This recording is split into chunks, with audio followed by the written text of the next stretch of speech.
छत्तीसगढ़ के उप मुख्यमंत्री विजय शर्मा ने कहा, छत्तीसगढ़ को एक बहुत बड़ी सौगात मिली है। NFSU, national forensic science university का कैंपस छत्तीसगढ़ में बनेगा।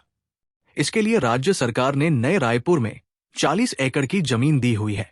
कैंपस के निर्माण के लिए वहां करीब 350 से 400 करोड़ रुपए केंद्र सरकार ने दिए हैं। इसके जरिए छत्तीसगढ़ के छात्र आगे आ पाएंगे।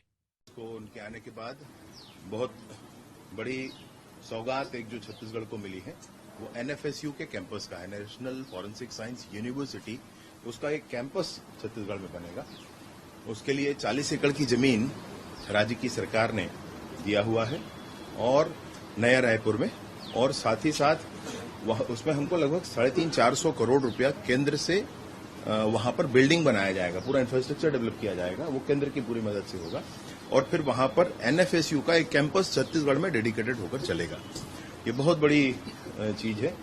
3 जो नए कानून आए हैं हमारे, बीएनएस, बीएनएसएस और भारतीय साक्ष्य अधिनियम, ये तीनों ही जो कानून आए हैं, इन तीनों कानूनों में 7 साल और 7 साल से अधिक की सजा वाले अपराधों में फॉरेंसिक साइंस का बड़ा महत्व है उसका, और इसलिए बहुत सारे फोर्सेस की, बहुत सारे इसमें मैन पावर की जरूरत है।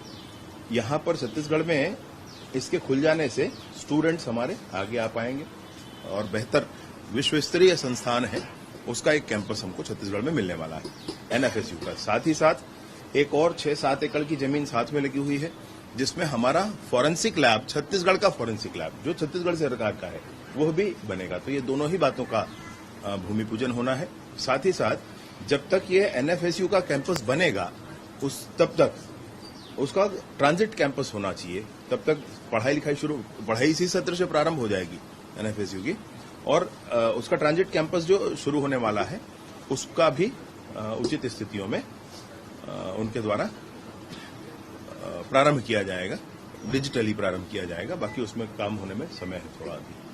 तो इस नाते उनका आना है, साथ ही साथ बैठकें हैं, प्रशासनिक बैठकें हैं। दूसरे दिन किसी कैंप में भी उनका प्रवास है और कैंप के प्रवास के बाद फिर वो दूसरे 23 तारीख को वापस जाएंगे।